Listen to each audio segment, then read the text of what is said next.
Golkar, Indonesia, Golkar.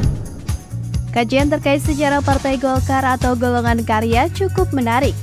Partai yang penuh dinamika ini mungkin eksis pada zaman Orde Baru, namun idenya ternyata sudah ada sejak tahun 1940. Banyak yang tidak mengetahui terdapat 3 tokoh penting, yaitu Soekarno, Supomo, dan Ki Hajar Dewantara dalam perumusan ide-ide golongan karya ini. Selama periode Orde Baru, golongan karya menjadi salah satu elemen yang berperan penting dalam kekuasaan Presiden Soeharto 30 tahun lamanya.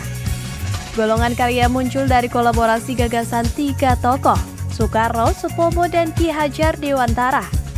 Ketiga tokoh ini pernah mengajukan gagasan integralistik kolektivitas sejak tahun 1940. Nama golongan karya justru baru muncul pada tahun 1959 dan eksis hingga hari ini.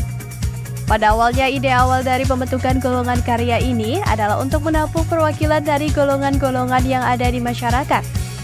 Soekarno, Profesor Supomo, dan Ki Hajar Dewantara berharap golongan karya dapat menjadi pelengkap bagi demokrasi yang ada di Indonesia. Melalui berbagai perkembangan yang ada, golongan karya mulai mengalami transformasi menjadi partai yang bersifat politik.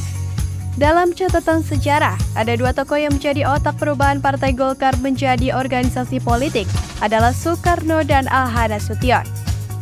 Pada awalnya gerakan politik ini bertujuan untuk melawan pengaruh PKI yang semakin meluas.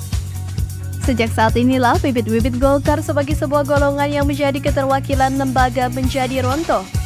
Lembaga ini berubah menjadi organisasi politik yang memiliki tujuan untuk berkuasa. Sangat kontras sekali dengan tujuan awal untuk menyatukan berbagai pihak yang ada. Selama masa Orde Baru, golongan karya menjadi salah satu instrumen pendukung dalam perpolitikan Orde Baru.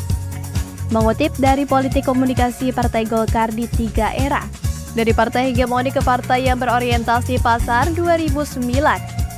Golongan karya dirancang menjadi kekuatan sosial politik utama pendukung pemerintah dalam sistem politik yang dikenal dengan sebutan mayoritas tunggal. Strategi lainnya untuk memuluskan rencana ini adalah dengan cara melakukan penggabungan partai-partai politik. Meskipun bertindak sebagai sebuah partai, katanya golongan karya baru mendeklarasikan diri sebagai Partai Golkar pasca reformasi. Mengutip dari The Golkar Way, survival Partai Golkar di tengah turbulensi politik era transisi 2007. Ketika mendeklarasikan diri sebagai Partai Golkar, salah satu hal yang selalu ditegaskan adalah bahwa Partai Golkar ini berbeda dengan Golkar yang berkuasa selama Orde Baru. Hasil Munaslup tahun 1998 menegaskan, transformasi dalam nilai-nilai dan budaya politik mengalami perubahan.